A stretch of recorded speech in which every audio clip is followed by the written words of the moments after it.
기장으로 월세 내고 신고 대리에서 직원들 보너스 주고 도세불복해서 팔자 고친다고. 개업세무사 개세 말고 근무세무사 개세. 개세 근세. 예. 안녕하세요. 네, 반갑습니다. 세무사가 어떤 일을 하나 이거 저희가 같이 한번 좀 설명드리려고 함께 모였습니다. 저는 원가 가리키는 김용남 회사입니다. 재무회계 가르치는 김현숙 회사입니다. 네, 저는 바른 생각의 뒤에서 세법을 가르치는 임유진 세무사입니다. 잘해봐요. 김현숙 회사랑 나는 회계사니까 사실 세무사 일은 세무사한테 물어봐야 되지 아, 않을까? 그래서 유진이 부른 거잖아요. 전 또 개쩔 형이라고 부르는데 제가 살짝 형이에요. 동생 같죠? 사실 얘는 뭐 한 10년 전에 저희한테 수업 들었던 애기도 해요. 는 아니고 세무사님이시죠. 선생님들 계산기 셔틀이었거든요. 아. 이렇게 영남쌤께서 이렇게 칠판 보시다가 딱 이렇게 저 돌아보면 얼마 딱 이렇게 얼마 딱 이렇게 세무사는 무슨 일을 하나요? 크게 네 가지로 좀 우리가 볼 수 있고요. 개업하는 거, 아니면 대기업이나 아니면 금융권에 취직하는 거, 마지막으로 7급 공무원을 따가지고 국세청이나 이제 공무원이 되는 네 가지 케이스가 있어요. 그러면은 개업은 뭐 다 개업을 주로 생각하실 건데 붙자마자 바로 개업할 수 있는가요? 그렇진 않고요. 저희가 수습을 6개월 한 다음에 이제 개업을 할 수도 있고, 아니면은 그 수습했던 데서 계속 근무하는 세무사로 있을 수도 있는데 개업하려면 너무 좀 힘들죠. 맞아요. 처음에는 이제 거래처 영입하는 것도 쉽지 않으니까. 맞아요. 많은 경우에는 근무 세무사를 하다가 그 다음 개업하는 거예요? 맞습니다. 주로 그렇게 하고 있습니다. 크게 보면 4개, 근데 디테일하게 보면 한 5개가 있다고 했는데 네가 한번 잘 설명드려라.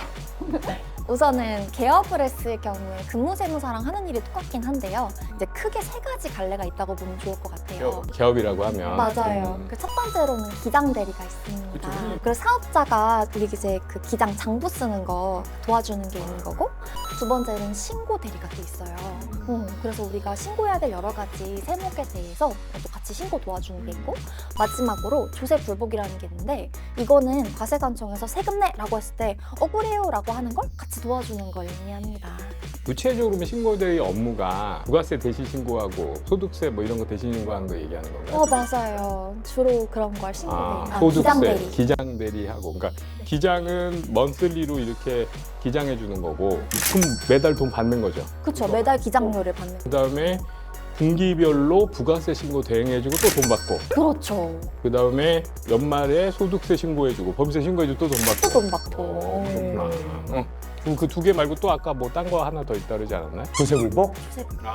세불복이 사실은 돈이 엄청 많이 되죠. 아이고, 내 친구가 기장으로 월세 내고 신고 대리에서 직원들 보너스 주고 도세불복해서 팔자 고친다고 하더라고요. 한방 로또 한방. 예. 아니 뭐 끝내고 어딘 하와이야 뭐 이런 거. 예. 몰디브 가서 모히또 한잔하고 있고. 모히또 와가지고 몰디브나 한잔 하려니까. 근데 아까 저 금융권도 간다고 했는데 전 개인적으로 PB가 있어요. 어디 아프죠? 네. 난 잠원동. 가끔 그 PB 선생님이 세무사님 모시고 올 때가 있거든요. 괜히 그분 추천하면 해야 될 것 같고 하는데 보통 이제 어떤 일을 하나 한번 좀 설명 좀 해주실래요? 그 금융권에 갔다고 해서 꼭 PB를 하는 건 아니지만, 이제 PB를 하는 경우에는 이제 거액 자산가들의 돈을 맡아서 관리를 도와주는 건데요. 금융권에 있다 보니까 상품도 잘 아실 수도 있지만 플러스 알파로 절세하는 게 정말 크잖아요. 저희가 이제 증여세 상속세 최고 세율이 50%다 보니까 절반을 아낄 수 있는 그런 플랜이 있는 거죠. 제가 아는 그 세무사분도 금융권에 가서 PB하면서 그 자산가들을 일부러 더 친하게, 더 친절하게 해주고, 이제 1차 집단이 되는 거예요. 형 동생. 그거 딱 하고, 그리고 딱 나와서 개업해서 그런 집 2-3 집만 상속구조 짜주고 딱 해주면, 그러면 하와이 가는 거지. 하와이 가는 거지. 형 이거 다 이렇게 합니다. 합법인 거죠? 불법 그럼요. 말고. 이제 세무사분들께서 고려하셔서 지금까지 나온 판례랑 법을 토대로 이제 플랜 짜주는 거니까 당연히 그죠. 맞아요. 합법이겠죠. 우리는 탈세 말고 절세. 합격한 후에 아까 유진이 너가 얘기했던 국세청 가시는 분들도 계시더라고. 그리고 또 공무원으로 한번 성공해 보겠다는 야망가들도 좀 있던데. 왜 가는 거예요, 국세청은? 월급이 작지 않나? 그럴 거니까. 그런데 이제 국세청에 갔다가 나와서 개업을 하는 경우에 경우에 영업 같은 게 훨씬 더 유리하기도 하고요. 그리고 또 정말로 이제 나라 행정 이제 기재부에 가겠다, 국세청에 가서 이 세법에 대해서 내가 좀 잘 행정적으로 하겠다라는 그런 꿈을 가지고 있는 저희 그 학교 후배이자 세무사 동기가 또 있어요. 지금 참공무원. 참공무원. 응원합니다. 소명 의식 있는. 그러니까. 잘 그런 분들 지내지? 술 한잔 하자. 그래? 같이 하죠. 7급이나 이런 걸로 들어가서 네. 10년 뭐 이 정도 있으면서 경력 쌓고 그리고 나와서 그때 있던 인맥과 이런 걸로 그런 분들이 주로 조세불복 이런 걸로 가는 거잖아요. 맞습니다. 그래서 회계법인에도 꽤 있어요. 그런 분들이 그 로펌에도 있고 그다음에 아까 뭐 대기업 간 분들도 있다. 맞아요. 대기업에 회계나 세무 담당으로 가셔가지고 저도 은행을 5년 다녔거든요. 근데 보통 계장으로 들어가서 계장이 이제 5급인데 보통 10년, 11년 다니면 과장을 달아요. 그런데 이제 세무사가 있고 어느 정도 근세 경력이 있으면 바로 과장으로 들어갈 수 있어서 금세. 네, 금세. 근무세무사요. 아까 얘기했던 네, 개업세무사 개세 말고 개세? 근무세무사. 그래? 대세 이거 좀. 요거 아닙니다. 내가 아는 분은 또 그 대기업 들어가서도 또 다른 길을 가셨다는. 오. 회계팀으로 가라는 걸 긋고 구매팀에 가요. 그래서 대기업 구매팀에 간 거예요. 그래서 구매팀에 가서 그 거래처들을 데리고 회사를 그만둔 거지. 결국 모든 이 세무사님들의 진출 분야는 개업으로 이어지려고. 대부분은 세무사 어. 공부하는 경우에 최종적으로 개업인데 네. 그 개업을 할 때 바로 개업하는 건 무모할 수도 있으니까 근세 거기 밑에 있으면서 좀 노하우 쌓아와서 하던가 좀 좋은 분 만나면 일부 띄워주기도 하고 그 다음에 국세청 가서 국세청의 네트워크를 쌓은 뒤에 나오든가 아니면 대기업 가서 하든가 은행 가서 부자들을 가거든가 그렇게 좀 베이스를 깔고 개업을 한다. 결국 자기가 아무것도 가진 거 없다고 걱정할 거 없을 것 같아요. 결국 자기가 자격증을 따고 자기가 자기 미래를 잘 개척할 수 있는 게 세무사라는 직업의 근데 뭐 특징 세상은 같습니다. 다 그렇진 않아. 이것도 아세가 있잖아. 아세. 아세. 삼촌. 아빠 제일 위에 있다는 아빠 세무. 아빠 세무. 예. 수명 그냥 사무실 받는. 근데 이제 대부분은 자기가 붙어가지고 자기가 개척하는 거니까 자기 스타일에 맞춰서 이렇게 가는 거야. 잘해봐요.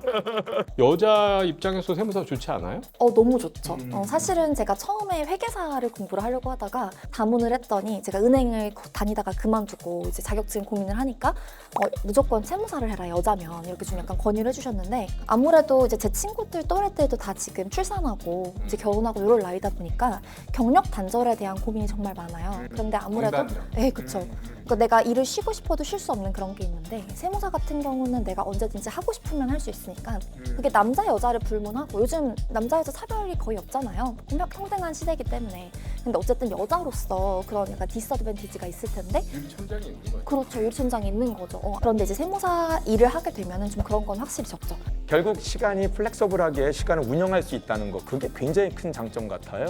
육아가 뭐 사실 남자가 도와준다고 해도 여성으로서 출산과 육아에 대한 그 한국적 편견 그런 것들이 있는데 그럴 때 많이 좀 일반 직장인들은 괴로워하실 수 있는데 뭐 자기 일 자기가 낮에 편안하게 하고 또 밤에 일하셔도 되고 이러니까 밖에서 보기에도 우리 여자 세무사님으로서는 더 전문직의 어떤 그 좋은 장점을 좀 더 누리는 게 아니신가 해서 좀 부럽기도 하더라고요. 하지만 뭐 육아는 거절이지만 저는 회계사인데 회계 뭐 물론 세무사 자격증도 있고 근데 회계사나 세무사 이런 자격증의 제일 큰 장점은 딴 거보다는 내가 하고 싶은 걸 한다. 내 성질대로 주장 눈치 안 봐도 된다.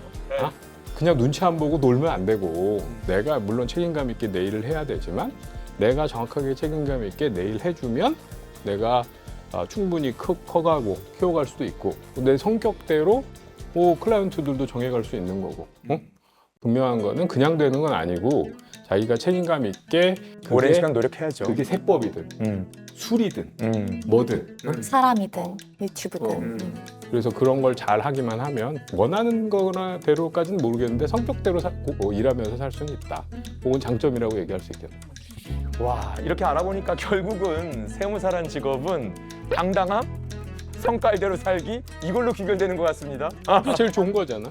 그래서 세무사라는 직업이 뭔지 우리가 좀 이렇게 잡담처럼 얘기 드렸는데 뭐 이런 일들을 하고 있습니다. 그래서 여러분이 뭐 세무사 공부를 지금 새롭게 시작하겠다 마음 먹은 분이면 여러분이 열심히 공부하고, 물론 붙고 나서 교장이나 뭐 이런 거 개업하기 위해서는 노력을 더 해야 되는데, 그거를 잘 하시고 나면 여러분이 누구 눈치 안 보고 여러분이 노력한 것만큼 좀 키워갈 수 있는 그런 자격증이 된다. 요거는 제가 말씀드리겠습니다. 예, 저도 동의합니다. 저도 이제 만년 신입이었기 때문에 눈치 안 보고 이제 자기 업무를 한다는 게 얼마나 귀한 건지 제가 감히 말씀드릴 수 있을 것 같습니다. 자, 그러면 이상으로 마칠까요? 아, 좋네요. 야, 박수로 마치죠.